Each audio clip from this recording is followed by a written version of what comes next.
Halo, kenalin.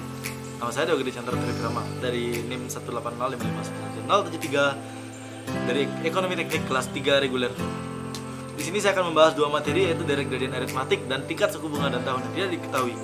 Di mana dua materi ini merupakan penurunan dari materi analisis arus kas, di mana analisis arus kas ini sangat digunakan dalam dunia investasi. Apabila kita membicarakan tentang bidang ilmu kita, yaitu teknik sipil, investasi ini sangat dibutuhkan dalam bidang kita. Kenapa? Karena investor ini sangat mencari peluang mereka untuk menginvestasikan dana mereka, dan peluang paling besar terjadi konstruksi. Oke, kita akan masuk langsung ke direct gradient arithmetic. Direct gradient arithmetic ini adalah aliran kas atau arus kas atau cash flow yang mengalami peningkatan atau penurunan dalam jumlah yang konstan setiap periodenya. Di sini udah ada contoh gambar, di mana gambar ini memperlihatkan suatu cash flow yang mengalami tingkat pembayaran yang meningkat secara konstan setiap tahunnya. G, 2G, 3G sampai N-1G pada akhir periode itu. Itu pada periode saya. Oke, di sini udah ada gambar juga, gambar dan tabel yang saling berhubungan, saling berkesinambungan, di mana tabel ini menjelaskan bahwa tiap tahun dia akan naik sebanyak G. G ini adalah gradien. Dan jika kita menghubungkan titik-titik dari antara gradien ke gradien, maka dia akan membentuk satu garis lurus, atau kalau di matematika itu kayak sistem persamaan linear dua variabel ya, dia tuh akan garis lurus sepanjang rumus itu. Tapi di sini bukan sepanjang rumus, tapi sepanjang peningkatan gradien. Peningkatan gradien pembayarannya terjadi pada akhir dari setiap periode. Misalnya investasi ini akan balik modal pada 10 tahun. Pada 10 tahun dengan 10 kali pembayaran, maka dia akan dibayarkan pada akhir dari setiap tahun. Oke, di sini sekarang kita masuk ke menghubungkan nilai gradien dengan ada dua, present dan annual. Kita sebelumnya udah belajar kan tentang present, annual, dan future. Nah, di sini kita kalau nilai gradien ini biasanya tuh dengan present dan dengan annual. Menghubungkan nilai gradien dengan present, di sini kita akan melihat cash flow-nya. Jadi paling ujung ini ada P0 atau present. Kemudian pada tahun kedua akan ada gradien, tahun ketiga akan ada gradien sampai N-1G. Jika kita hubungkan titik dari P0 ini ke gradien, maka dia juga akan membentuk garis lurus, akan membentuk suatu direct gradien. Dimana dengan rumus yang panjang ini, kita sudah bisa mempersingkatnya menjadi P sama dengan G dikali. Nah, ini rumus-rumus yang embel-embel panjang ini disebut juga dengan faktor. Nilai ini disebut faktor konversi gradien ke nilai P, yang bisa kita lambangkan dengan P per G I persen N, yang punya rumus P sama dengan G dikali P per G I persen N. Bisa kita simpulkan dari rumus-rumus yang panjang tersebut, kita bisa nyatakan dengan present sama dengan gradien dikali faktor konversi gradien ke nilai P. Oke, sama juga untuk yang nilai gradien dengan annual. Tapi di sini kita menggunakan hubungan antara annual dengan present untuk menghubungkan annual dengan gradien itu. Jadi pertama kan kita sudah mengetahui rumus annual sama dengan present dikalikan faktor konversi dari present ke annual. Kemudian dari angka present value ini kita substitusi dengan nilai P ini. Sehingga kita memiliki suatu rumus gabungan annual sama dengan gradien dikali faktor konversi gradien ke nilai P dikalikan dengan faktor konversi present ke nilai annual. Sehingga kita memiliki rumus akhir, rumus padu, yaitu A sama dengan gradien dikalikan konversi gradien ke nilai annual payment atau uniform series factor. Nah, faktor tersebut dinyatakan dengan A per G, I persen, N. Sehingga kita memiliki rumus akhir A sama dengan G dikalikan faktor konversi gradien ke nilai annual. Oke, sekarang kita masuk ke tingkat suku bunga dan tahun yang tidak diketahui. Di sini sudah saya sertakan penjelasan singkat, dan untuk lebih menjelaskan itu bisa kita bayangkan jika dalam satu investasi atau suatu kasus kita sudah mempunyai semua data cash flow-nya, data present, data future, atau data annualnya selengkap-lengkapnya, maka kita bisa mencari tingkat suku bunga atau periode ini. Tapi kita harus menganalisis terlebih dahulu data apakah yang kurang ada. Sama seperti di matematika, dalam penghitungan aljabar pasti ada satu variabel yang kita tidak ketahui. Nah, di sini tugas kita adalah mencari data dari variabel tersebut. Mungkin tingkat suku bunga yang kita cari, atau mungkin periodenya yang kita cari. Oh ya, di sini juga saya sudah menyertakan suatu ilustrasi, di mana ilustrasi ini menggambarkan suatu keran yang mengeluarkan uang. Di sini keran ini bisa kita lambangkan sebagai tingkat suku bunga tersebut, di mana makin besar keran itu maka makin banyak juga uang yang dikeluarkan. Nah, tapi tingkat suku bunga itu ada dua jenis. Yang pertama ada internal rate return atau tingkat pengembalian, di mana makin besar tingkat suku bunga maka makin besar yang akan kamu dapat atau makin besar kamu membayar untuk investor. Dan ada juga yang namanya discount rate. Discount rate ini makin besar tingkat suku bunganya maka makin sedikit kamu dapat atau makin sedikit kamu membayar karena sudah kayak terpotong diskon terlebih dahulu. Dan kedua kasus tersebut sudah saya sertakan di contoh soal. Lalu bagaimana sih kita menentukannya kalau kita sedang melihat dalam suatu kasus investasi? Yang pertama tuh kita harus melihat berapa perusahaan itu menginvestasikan sejumlah uangnya. Berarti kita tahu kalau perusahaan itu menginvestasikan sejumlah uangnya atau belum diinvestasikan. Nah, kita lihat kita analisis. Kemudian tahap kedua itu adalah kita mengetahui data pendapatan tahunan berikutnya. Atau intinya kita mengetahui data cash flow-nya. Apakah kita mengetahui berapa presentnya, berapa future-nya, atau kita mengetahui berapa annual payment yang diterima setiap tahun. Kemudian di tahap ketiga itu kita menganalisis dari permasalahan tersebut, apa sih yang kurang? Mungkin periodenya yang kurang atau ternyata rate-nya yang kurang. Jadi apa yang kurang itulah yang akan kita cari dengan beberapa metode. Di sini saya sudah menyertakan dua metode yang saya kira berhubungan, yaitu yang pertama metode single amount, di mana metode single amount ini berlaku jika dalam arus kas tersebut hanya terdapat unsur P dan unsur F, tidak ada unsur anual. Metodenya kita menggunakan ya perhitungan biasa lah ya, perhitungan pakai cara-cara gitu, di mana cara-cara yang rumus-rumus yang kita gunakan nih rumus-rumus yang berkaitan dengan P dan F. Mungkin P dan F dan F dan P, dan atau menggunakan angka faktor yang kemudian diinterpolasi. Di sini kita diperbolehkan menggunakan kalkulator kan, karena bankir juga pakai kalkulator sih. Terus di uniform series itu ketika cash flow itu terdapat unsur A atau annual payment. Di sini lebih ribet karena metode yang digunakan lebih banyak. Jadi kita menggunakan semua metode yang berkaitan dengan A, semuanya P per A per P, F per A atau A per F. Dan kemudian kita menggunakan angka faktor tersebut yang kita interpolasi. Tapi jika kita dalam dunia kerja, cara ini tentunya tidak relevan karena memakan banyak waktu. Sehingga apa yang bisa kita gunakan untuk tersingkat? Kita bisa menggunakan yang namanya spreadsheet solution atau solusi menggunakan Microsoft Excel. Nah, di materi kita ini, tingkat suku bunga dan tahun yang tidak diketahui, rumus yang kita gunakan untuk dalam Microsoft Excel biasanya adalah I dan R. I ini tingkat suku bunga kita menggunakan rumus rate atau IRR. Sedangkan untuk menghitung N kita menggunakan N per atau N period. Nah, mungkin sekian spreadsheet solution yang menggambarkan dan akan lebih dijelaskan dalam contoh soal. Oke, di sini ada sebuah contoh soal yang melibatkan direct gradient arithmetic. Di sini sudah ada soalnya yang saya akan paparkan secara keterangannya. Jadi pembayaran sebesar 1 juta, 8 pada tahun kedua, 2 juta pada tahun ketiga, 3 juta pada tahun keempat. Tingkat bunga modal yang berlaku adalah 15% per tahun. Berarti kita sudah mengetahui bahwa I-nya di sini adalah 15%. Kemudian kita mengetahui juga gradiennya 1 juta. Peningkatannya 1 juta per tahun, 1 juta, 1 juta, 1 juta, 1 juta, 1 juta. Kemudian R-nya 4 karena di sini kita mengetahui data sampai tahun keempat. Kita akan menghitung nilai kesetaraan P pada awal tahun pertama dan nilai kesetaraan A yang dibayarkan seragam pada setiap akhir periode. Oke. Mari kita langsung bahas. Jadi yang pertama tuh kita gambarkan dulu gradiennya, kurang lebih akan berbentuk seperti ini. Udah sesuai dengan direct gradient arithmetic, kita masukkan rumus gradien terhadap P, maka kita tinggal olah-olah saja, olah-olah matematis, dan dengan memasukkan keterangan-keterangan yang kita miliki, kita akan menemukan P sama dengan 3.786.000. Kemudian yang nomor 2, mengetahui nilai kesetaraan A yang dibayarkan seragam pada setiap akhir tahun. Di sini sudah ada gradiennya, dan yang ke bawah ini dia tetap pembayaran gradien, dan yang ke atas ini dia menerima pembayaran, menerima annual payment dari investasi ini sebesar yang bisa kita hitung dengan rumus gradien terhadap annual, yaitu dengan penghitungan matematis kita akan mendapatkan angka A sama dengan 1.326.000.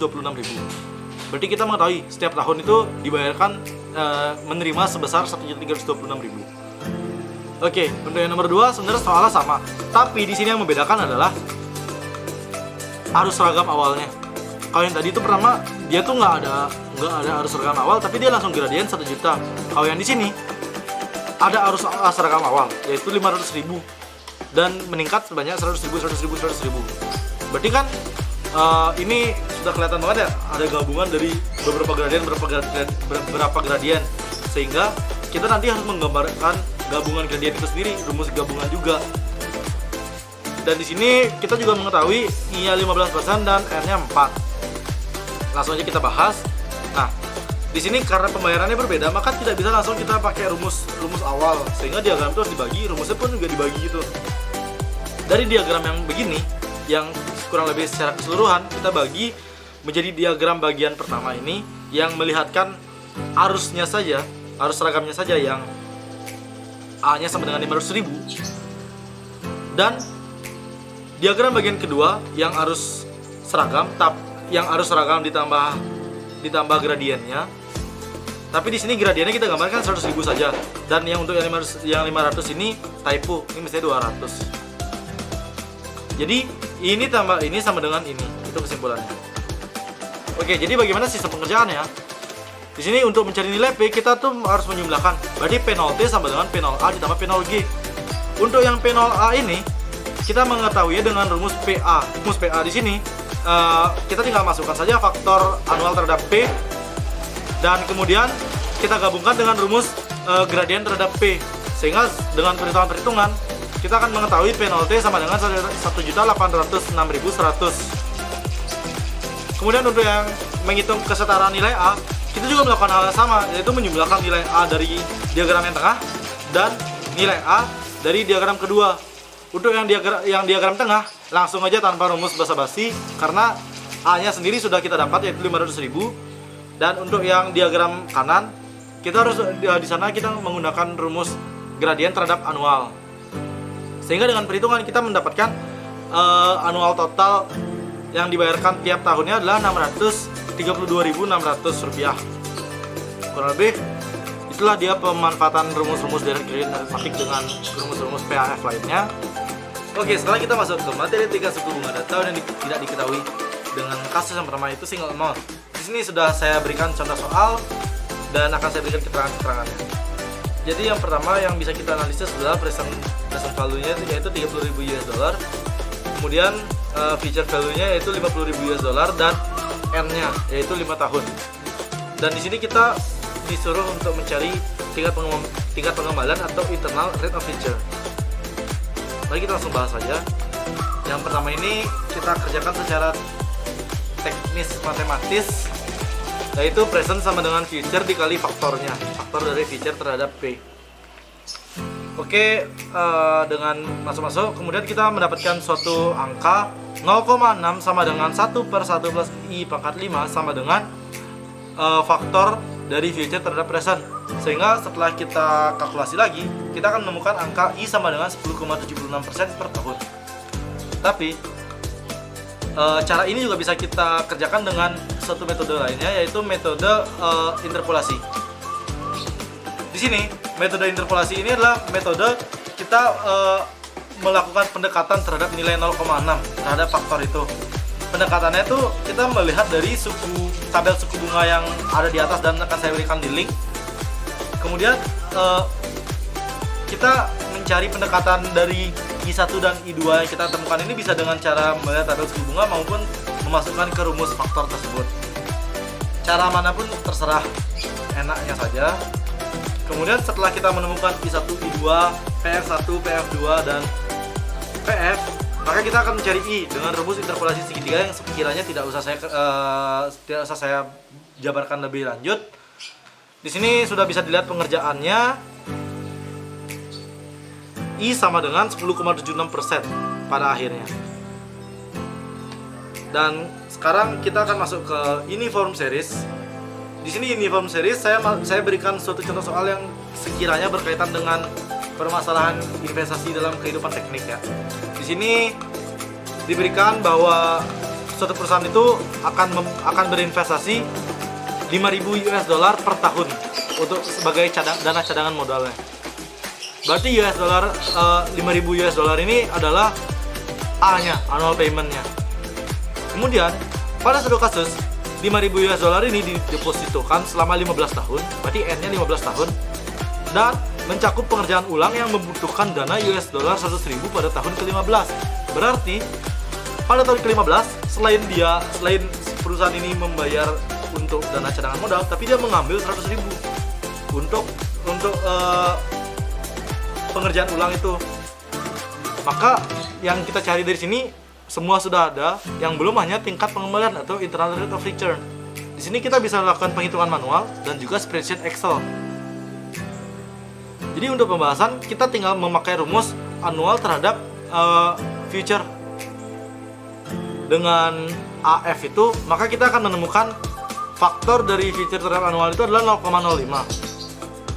Setelah kita menemukan angka 0,05 ini, kita akan masukkan ke tabel interpolasi sehingga kita nantinya bisa menginterpolasi dengan mudah. Di sini kita menemukan I1 dan I2 ini yang paling mendekati 0,05 adalah 3% dan 4%. Bisa kita lihat dari tabel suku bunga yang ada. Linknya nanti di deskripsi. Kemudian untuk cara mengerjakan interpolasi segitiga ini juga kita tinggal masukkan saja.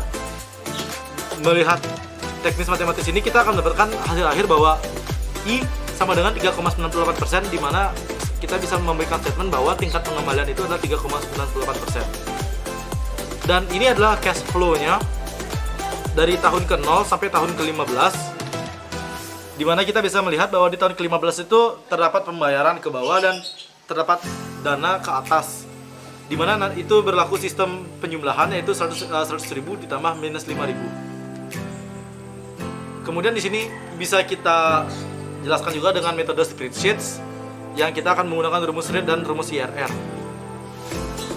Oke, di sini saya sudah berikan caranya dan jawabannya. Mungkin akan saya ulang. Untuk yang rumus rate, kita bisa menggunakan di sini kan NPER, PMT, PV, FV. Untuk NPER kita sudah bisa ngeklik 15. Untuk payment kita bisa ngeklik angka anual yaitu di sini minus 5.000. Untuk PV karena tidak ada kita bisa skip dengan mencet koma lagi. Dan untuk angka future value ini kita bisa klik 100.000 ini karena inilah FV-nya. Di sini pun akan didapatkan angka 3,98%. Kemudian untuk rumus yang internal rate of return atau IRR, di sini kita bisa langsung memasukkan angka totalan dari in dan out dari tahun ke-0 sampai tahun ke-15. Di sini sudah saya jumlahkan. Kurang lebih ini bisa kita drag ya. Kemudian untuk yang gas ini tidak perlu lah ya, karena untuk soal sekarang ini belum ada faktor-faktor penghambat lainnya, belum ada faktor-faktor penentu tentang IRR lainnya. Jadi untuk yang gas ini bisa kita skip. Sehingga kita akan mendapatkan dari rumus rate dan rumus IRR ini sama, yaitu 3,98%. Oke, sekarang kita masuk ke uniform series yang kedua. Di sini kita ada soal yang berkaitan dengan teknik lagi, akan saya berikan keterangannya.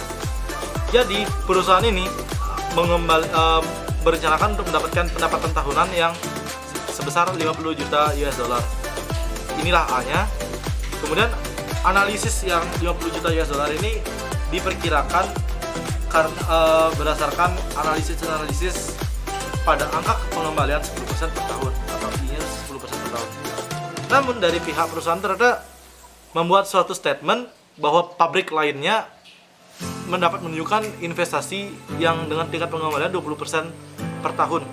Berarti di sini kita memiliki dua angka I.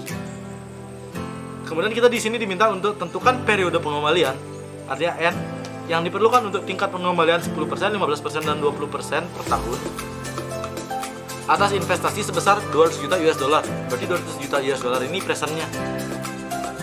Jadi soal ini meminta kita untuk menentukan N dari 3 jenis I tersebut.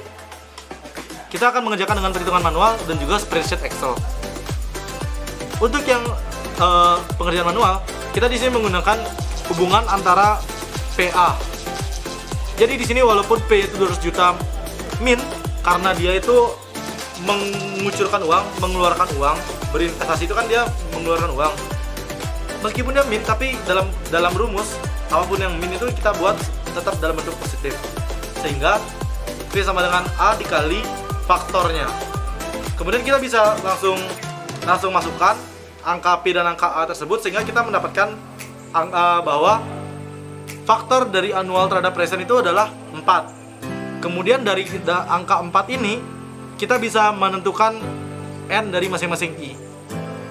Oke, untuk yang I sama dengan 10%, kira-kira kita masukkan saja angkanya ke faktor ini. Kemudian nanti kita akan melakukan suatu fungsi log, sehingga kita akan menemukan N sama dengan 5,3596. Jadi tingkat pengembaliannya kira-kira 5 tahun di pertengahan tahun ke-6 itu. Tapi karena pengembalian ini dilakukan pada akhir tahun, makanya kita akan melakukan pembulatan ke atas. Sehingga untuk I sama dengan 10%, pengembaliannya di tahun ke-6. Untuk yang 15% sama juga, kita akan melakukan memasukkan I ke faktor tersebut dan kita akan menemukan N sama dengan 6,556 setelah dibulatkan menjadi 7 tahun. Untuk yang I sama dengan 20% sama juga. Di 20% kita menemukan N sama dengan 8,827 atau N sama dengan 9 tahun. Apakah hasil dari hitungan manual itu akan sama dengan hasil spreadsheet? Tentunya akan sama. Di sini akan saya jabarkan untuk yang spreadsheet-nya. Kita menggunakan rumus N per sama dengan rate A PV. Jadi sebenarnya N per ini menggunakan tingkat suku bunga, kemudian kita menggunakan annualnya, kemudian kita menggunakan present, dan juga bisa menggunakan future value, tergantung apa yang ada. Jika tidak ada present, kita bisa menggunakan future.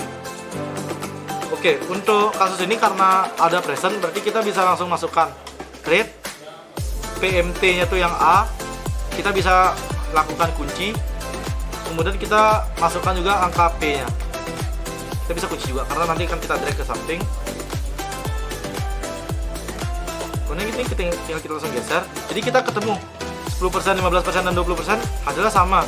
Dan untuk yang setelah dibulatkan dengan rumus round up habis itu style, 0, karena kita tidak menginginkan angka desimal, kita akan menemukan angka 6 tahun, 7 tahun, dan 9 tahun.